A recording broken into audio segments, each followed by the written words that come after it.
Sino ba namang mga tao ang hindi naturalesa na pag tinanong mo o anong memories mo nung bata ka na kusang lalabas yun, di mo nga mapigilan kasi ang dami-daming alaala.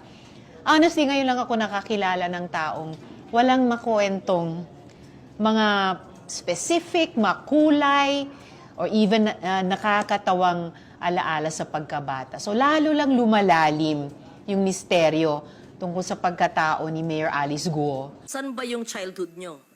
Dito po sa Pilipinas po. Saan po sa Pilipinas? Sa Bamban po. Saan po kayo napanganak?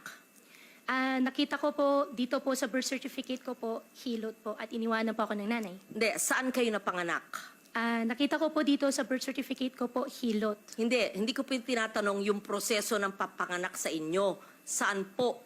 Saan pong lugar sa Pilipinas, sa Central Luzon, sa Tarlac o sa Banban? Tarlac po. Saan po sa Tarlac? Matatalaib Tarlac po. Ano po? Matatalaib Tarlac Is that po. the barangay? Yes po, nakita ko po dito sa birth certificate ko po.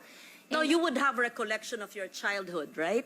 Can you just give us a recollection of your childhood? Sino po yung best friend nyo? Saan po kayo nag-aral?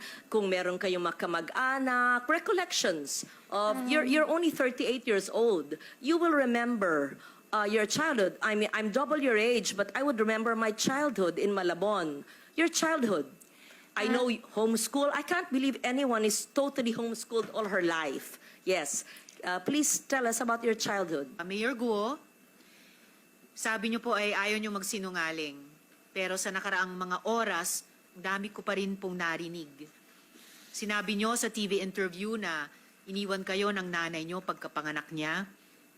Pero kanina lang inamin niyo na may anak pang sumunod sa inyo at 3 pa kayong magkakapatid. Sabi niyo nalaman yung kapatid niyo, sina Sheila at Siemen Guo. No. Sorry, ma'am. I'm suspending already. Pagkatapos ng hearing. Pero, inamin nyo rin kaninang nagsinungaling kayo last hearing para protektahan sila. Sabi nyo, hindi nyo kilala si Nancy Gamo na involved sa Pogo, pati mga kumpanya ng pamilya nyo. Pero, nung pinakita na ang pruweba, naalala nyo bigla. Pinipilit nyo na simpleng tao lang kayo, pero ang laman ng SALN nyo, daan-daang milyong piso. Mayor Guo, pag sisinungaling pa rin po ang paglilihim ng katotohanan. Kayo lang ang nakilala kong tao na hindi daw kilala ang kapatid, pero magkasama sa travel abroad. Nakikipag-partner sa milyong-milyong pisong negosyo na di kilala ang kasosyo. Humihiram ng kotse, pero di alam ang pangalan ng hiniraman.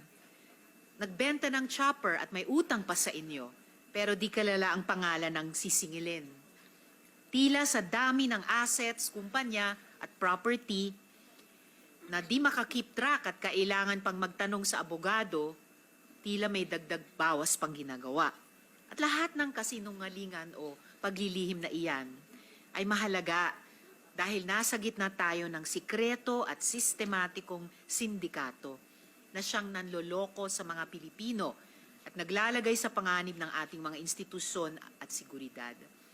Ang pinag-uusapan dito ay pamamahala. Hindi po ito maalaala mo kaya. Nakulang na lang siguro may nawawalang diary or may lilitaw bang kambal, parang maraklara. Maganda ngang tanungin na sa test ng pagka-Pinoy, sino nga gumanap sa maraklara? No coaching ha, please. Pero, gaya ng nabanggit kanina, seryoso po tayo dito. Friends, our law enforcement agencies have expressed the desire to share more comprehensive findings in executive session. Findings that involve national security and transnational organized crime. Ang susunod na hearing, pili na lang ang tatawagin namin at ito po ay hindi rin bukas sa media. Kailangan natin na lumabas ang katotohanan. Kailangan natin maintindihan ang punot dulo nito. Alang-alang sa bayang Pilipinas. Honor, lumaki po ako sa farm. Which farm? Which farm? In what barangay? In what LGU? Barangay Virgen de los Remedios, Bamban Tarlac din po. Different po from the one po sa QJJ, yung katabi lang po niya. Nabenta po siya year 2000, hindi ko po maalala yung date kung kailan po siya nabenta. Tapos nakabili po ulit ng property po sa tabi at doon po nagtayo ulit. Lumaki po ako sa Farm Your Honor. Tinago po ako ng tatay ko po. Lumaki po ako na ako lang po. Pinupuntahan po ako ng tatay ko po araw-araw. Lumaki kayo mag-isa. Kasama ko po ang katulong, kasama ko po yung mga kasamahan ko po sa farm. And Sino po yung mga kasamahan nyo sa farm? Sino yung katulong na naaalala nyo, pangalan, nationality, at sino yung nag-alaga mula kayong napanganak 38 years ago? At binibisita kayong ama nyo mula saan? Sa bansang Sina. At tell us about your childhood. Your Honor, sa farm po ako lumaki, sa Bamban po ako lumaki. Lumaki po ako mag-isa, pinupuntahan po ako ng tatay ko. How I wish po... No, okay. You cannot grow up alone from a time you were born. Opo. So the formative years from a time your mother birthed you up to perhaps 10 years old, sino po yung inyong naging caregiver o yaya? Hindi naman pwedeng mag-isa lang po kayo sa farm. Binibisita kayo ng ama nyo mula saan. So sino po yung sabi nyong kasambahay nyo na nagpalaki sa inyo? Sino po yung sabi nyong mga kaibigan nyo, kasama nyo sa farm? Sino po? Para may... In short, I'll be Opo. very honest. Opo. Please convince us that you were born in the Philippines, that you are Filipino, and that you are not what people suspect you to be. Dediretsuin ko na po. Kumbinsihin mo kami kasi hindi po pwedeng hindi nyo maalala yung inyong first few years of living na formative years. Para makumbinsi kami because we want to be convinced that all elected officials are Filipinos and not spies of other countries. So, as a nationally elected official, and I won in Tarlac, number 1, I think, or 2, and I won in Banban, perhaps you even carried me your sample ballot, we have to know. Di ba ho? So if you're really Chinese and fronting for other people, go back to your country. But if you are Filipino and you were born here, convince us because we want to be convinced. So I'm trying to help you by trying to make you recall about your childhood. Hindi pwedeng, kasi parang scripted. Kasi I was born on this. This is what I can remember. And then when I ask you the same question, it's the same rote. R-O-T-E. So convince us. Your Honor, lumaki po ako sa Bamban, Tarlac. Lumaki po ako sa farm. Paulit-ulit. Opo. Anong barangay, anong farm, sino po yung nag-alaga sa inyong sabi nyo na binibisita kayo ng ama nyo, ano yung family situation, sino pong makalaro nyo, kaklase nyo, kung homeschooled kayo, sino po nag-homeschool sa inyo, ganun po.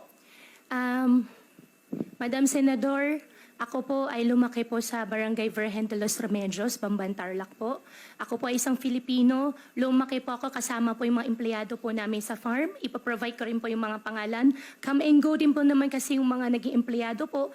38 years ago po, Madam Senador, wala po ako talagang maalala ng sobra. Pero meron pa po ako isang kasama ngayon po na matagal na po sa amin, si Mang Boy po, na hanggang ngayon, kasama ko pa rin po siya. Sa susunod po, baka pwede ko po siya i-present din po dito para makilala niyo po. And in fact, 14 years old pa lang po ako, nagtatrabaho na po ako. Kilala po ako ng barangay chairman na mention po kanina na ipapaimbita. At bumibili na po ako ng mais. Pwede po ako mag-present po ng mga pangalan po nila na magpapaalam lang po ako sa kanila kung pwede ko po sila i-disclose po yung names po nila. At Excuse me, San Loren, kung pwedeng idagdag. Kung